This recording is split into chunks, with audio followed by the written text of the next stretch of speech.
ఈ తొండమాన్ చక్రవర్తి రోజు నేను బంగారు తులసి దళాలతో పూజ చేస్తున్నాను అని అహంకరిస్తే ఒక రోజున ముందు రోజు పూజ చేసిన దళాలు తీద్దామని ఇలా తీస్తున్నాడు పాదాల మించి.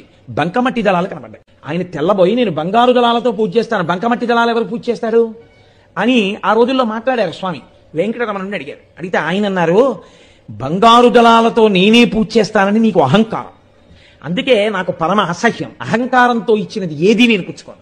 అసలు నాకు బంకమట్టి తులసి దళాలతో పూజ చేసినా నా యందు భక్తి కలిగిన వాడు ఒకడున్నాడు, ఆయన తులసి దళాలే నేను పుచ్చుకుంటాను అంటే ఎవరాయనని అడిగాడు.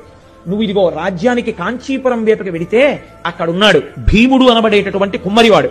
ఆయన భార్య పేరు తమాలిని. అతను ఏమీ తెలియదు, గుండెల్లో నన్ను నమ్మాడు. ప్రతిరోజు చక్రం తిప్పి కుండలు చేయడం మొదలు పెట్టే ముందు ఆయన ఓ కుండ పెంకు ఒకటి పట్టుకొస్తాడు. నన్నోసారి తలుచుకుంటాడు, నమస్కారం చేస్తాడు. మధ్యాహ్నం వరకు కుండలు చేస్తాడు. ఓ కొత్త కుండ ఒకటి పగలగొట్టి ఓ కుండ పెంకు ఒకటి పట్టుకొస్తాడు.